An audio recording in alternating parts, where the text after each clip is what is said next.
Hello everyone. Hari ini kita akan belajar tentang 4 pilar kebangsaan Indonesia. Saya Jennifer dan kedua teman saya Chris dan Indah akan menjelaskan keempat pilar bangsa Indonesia. Menurut Kamus Besar Bahasa Indonesia, pilar adalah tiang penguat, dasar yang pokok atau induk. Bangunan tanpa pilar yang kokoh pasti tidak akan menjadi bangunan yang kuat. Begitu juga dengan bangsa Indonesia. Jika tidak memiliki pilar yang kokoh, Indonesia bisa menjadi terpecah belah. Bangsa Indonesia memiliki 4 konsep pilar yang diperkenalkan oleh Majelis Permusyawaratan Rakyat pada saat Taufik Kemas menjabat sebagai Ketua MPR. Penyebutan 4 pilar kehidupan berbangsa dan bernegara tidaklah dimaksudkan bahwa keempat pilar tersebut memiliki kedudukan yang sederajat. Setiap pilar memiliki tingkat, fungsi, dan konteks yang berbeda. Dengan pengamalan prinsip 4 pilar kehidupan berbangsa dan bernegara, diyakini bangsa Indonesia akan mampu mewujudkan diri sebagai bangsa yang adil, makmur, sejahtera, dan bermartabat. Bangsa Indonesia memiliki 4 pilar kebangsaan. Yang pertama, Pancasila sebagai ideologi dan dasar negara. Pancasila lahir pada tanggal 1 Juni 1945. Penempatan Pancasila sebagai sumber dari segala sumber hukum negara adalah sesuai dengan pembukaan Undang-Undang Dasar Negara Republik Indonesia tahun 1945. Pancasila ditempatkan sebagai dasar dan ideologi negara, serta sekaligus dasar filosofis bangsa dan negara, sehingga setiap materi muatan peraturan perundang-undangan tidak boleh bertentangan dengan nilai-nilai yang terkandung dalam Pancasila. Berikut adalah 5 sila beserta nilai-nilai yang terkandung di dalamnya, sebagaimana tercantum dalam pembukaan Undang-Undang Dasar Negara Republik Indonesia tahun 1945. Sila yang pertama, ketuhanan yang Maha Esa.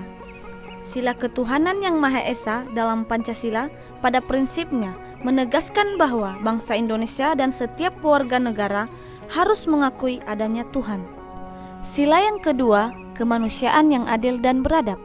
Sila kedua ini menegaskan bahwa kebangsaan Indonesia merupakan bagian dari kemanusiaan universal yang dituntut mengembangkan persaudaraan dunia berdasarkan nilai-nilai kemanusiaan yang berkeadilan dan berkeadaban. Sila yang ketiga, Persatuan Indonesia. Sila Persatuan Indonesia atau Kebangsaan Indonesia dalam Pancasila pada prinsipnya menegaskan bahwa bangsa Indonesia merupakan negara kebangsaan. Sila yang keempat, kerakyatan yang dipimpin oleh hikmat kebijaksanaan dalam permusyawaratan perwakilan.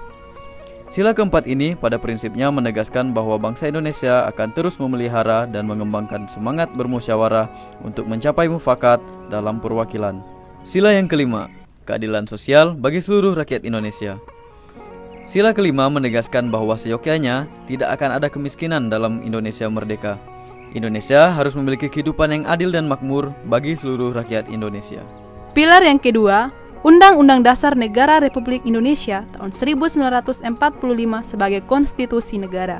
Undang-Undang Dasar atau Konstitusi Negara Republik Indonesia disahkan dan ditetapkan oleh PPKI pada Sabtu 18 Agustus 1945, satu hari setelah proklamasi. Konstitusi adalah hukum dasar yang dijadikan pegangan dalam penyelenggaraan suatu negara.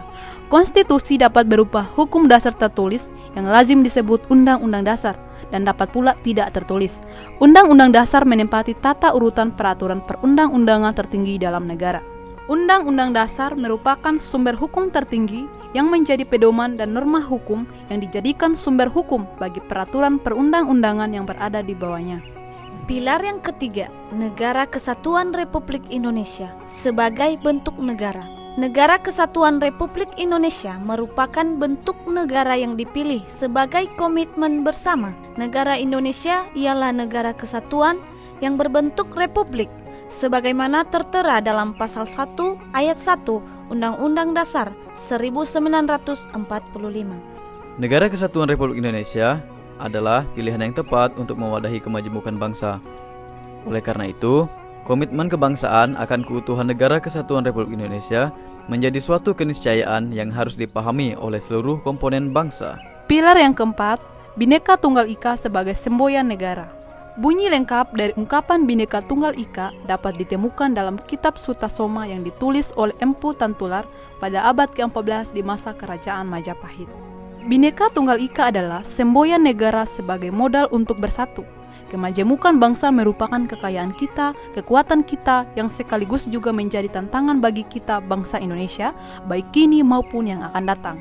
Oleh karena itu, kemajemukan itu harus kita hargai, kita junjung tinggi, kita terima dan kita hormati, serta kita wujudkan dalam semboyan Bhinneka Tunggal Ika.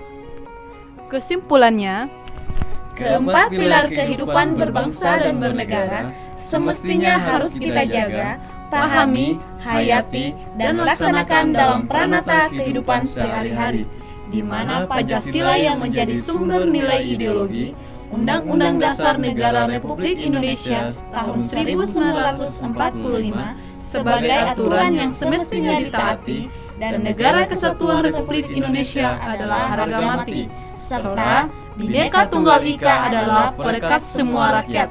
Maka dalam bingkai empat pilar tersebut, yakinlah tujuan yang dicita-citakan bangsa ini akan terwujud. demikianlah penjelasan tentang empat pilar bangsa Indonesia. Atas perhatiannya kami ucapkan terima kasih. See you.